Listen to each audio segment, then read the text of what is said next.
So I just learned something that completely reshaped how I'm thinking about retirement and how everyone can really become an eight-figure millionaire if they do this one thing.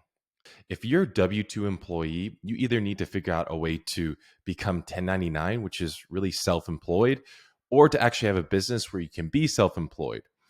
Here's why. If you're able to be self employed or 1099, that means that you're able to have the benefits of an SEP or self employment pension or self employed 401k. What is that? Well, the average 401k or the maximum contribution rate if you're a W-2 employee, that means if you work full time for someone else, I believe it's only around 22, it's like 19 or $22,000 for 2024.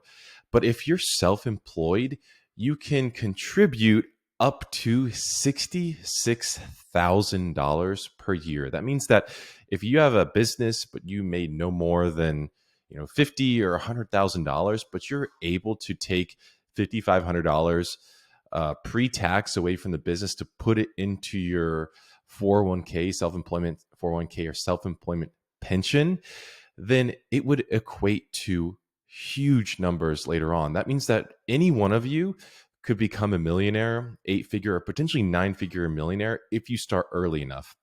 So let's say you're 30 years old, right? Let me minimize myself here. And if you're 30 years old and you have nothing in the bank right now, $0, but you start at 30 years old to contribute 66,000, the maximum amount you can generate a business, or you're a developer who's 1099, then and you're able to take $5,500 a month and put it aside into a self-employment 401k. Let's say you're going to retire at 65, so you have 35 years to grow. You put away about $2.8 million.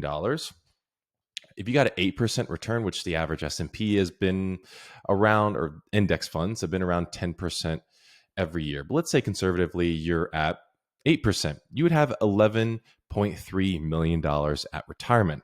At 10%, you'd had a little under 18 million.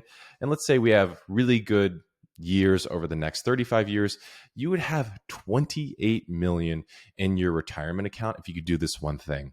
And here's the thing, that you can ask your employer to take you from W-2 to 1099. And oftentimes it will, you'll get more money as well, because 1099s get paid more since you don't usually get benefits and things like that. But you can, and they don't have to pay taxes. So there's usually higher per hourly amount associated to it as well.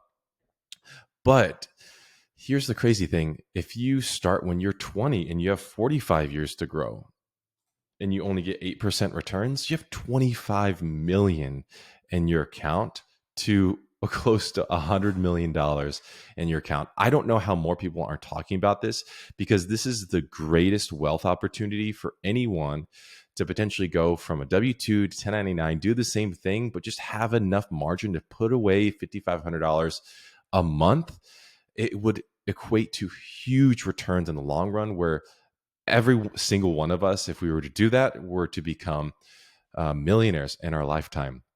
Now, again, I'm not a financial, this is not financial advice you should take from me. This is just something I found out that is just absolutely blowing my mind.